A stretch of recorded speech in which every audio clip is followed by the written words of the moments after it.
Hey everyone, welcome to Simplicity Made Simple. I am so excited to be here. So when you jump on, I would love to get a hello from you to let me know that you're here. And if you watch the replay, then type replay in the comments. And if you have any questions or comments as we go along, feel free to put those in as well. I will make sure to circle back and comment, follow up with all of you, because I'm just really looking forward to connecting. I am so grateful for this opportunity. I'm Jessie, joy and purpose coach and simplicity strategist, and I am just so excited to be here. Thank you all for tuning in today, and thank you to Pastor B. Cassandra for this opportunity. I'm so excited. So today we're going to talk about simplifying your goals. We all have goals, right? Goals for our personal lives, goals for our relationships, goals for our health, goals for our business, and we can get really overwhelmed. We can get really discouraged when we don't make progress on our goals, when we get to the end of the year and our New Year's resolutions are right in the same spot that they were in January.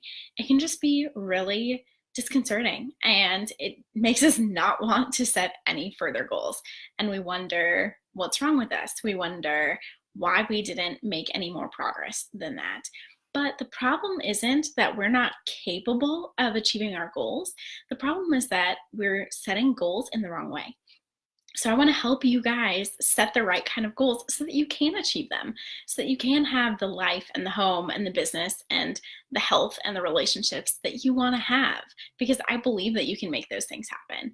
So my biggest tip for goal setting is to set fewer goals.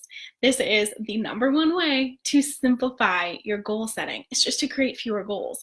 I suggest having 5 or less. And I typically create goals for a 90-day time frame.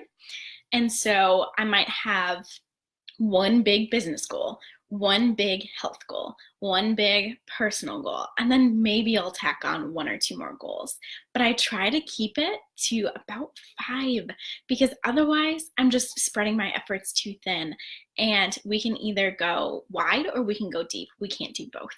So if we choose to restrict the number of goals that we're pursuing, then we can put more energy into those goals and make greater progress on them. So create fewer goals. And then once you're doing that, make sure that they're attainable goals. I don't want to be a Debbie Downer at all. I believe you can achieve your dreams. I believe you can accomplish amazing, amazing things. But in the time frame that you're considering, whether it's 90 days or a month or a year, make sure that your goals are in that sweet spot. They're big enough to challenge you and motivate you to work toward them, but they're not so big and scary that they're daunting or that they make you feel like there's no way you're going to achieve that in the time frame that you're giving yourself.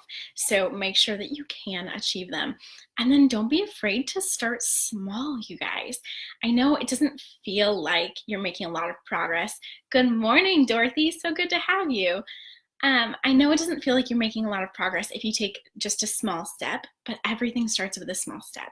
And it's okay to feel like a beginner. It's okay to start at square one and do whatever you can do today to work toward your goal.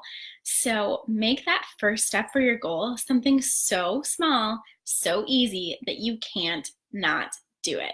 Break your big goal down into smaller steps that feel easy, that feel like you're lowering the barrier to entry. You're making it easier for yourself to implement steps, habits, routines that can work toward your goals, because then you're going to be more consistent.